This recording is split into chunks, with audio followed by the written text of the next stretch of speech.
সকালটা শুরু হলো খুব সুন্দর একটা জবা ফুলের দেখে। তো আজকে আমি চলে যাব জল আনার জন্য অনেকটা দূরে।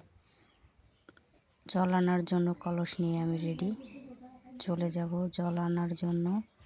আর জল আনার জন্য অনেকটাই কষ্ট করতে হয়, আর জল আনার জন্য অনেকটা দূরেও যেতে হয়।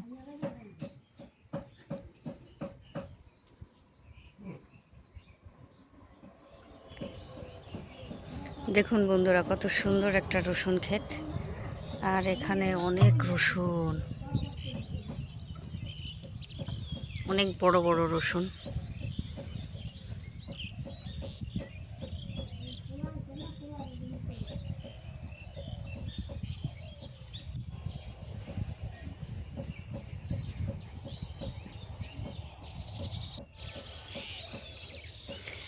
দেখুন বন্ধুরা, ওই রোডের ওপারে হচ্ছে আমাদের বাড়ি।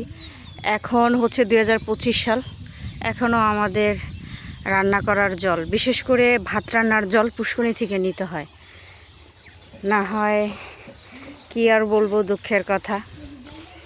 দেখুন কত কষ্ট করে আমাকে জল আনার জন্য যেতে হচ্ছে। আসার সময় আরও সবচেয়ে বেশি কষ্ট হবে।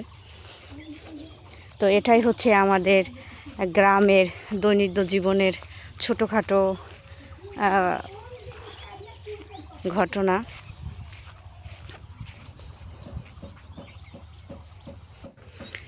দেখুন বন্ধুরা, কত সুন্দর একটা নৌকা।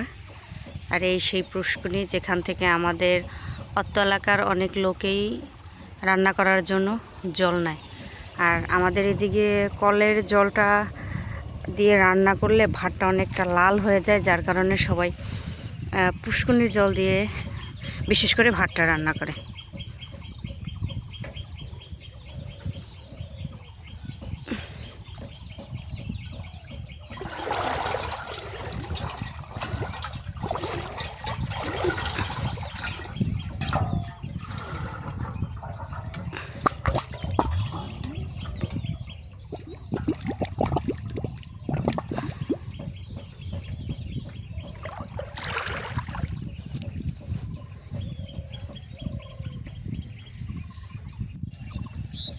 দেখুন কলসটা কাঁখে নিয়ে চলে আসলাম।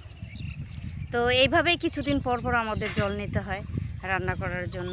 গ্রামের জীবন অনেকটা সুখেরও, আবার অনেকটা কষ্টেরও। অনেকটা পথ হেঁটে হেঁটে এখন বাড়িতে যেতে হবে। আর আসার একটাই উদ্দেশ্য, সেটা হচ্ছে জল নেওয়ার জন্য।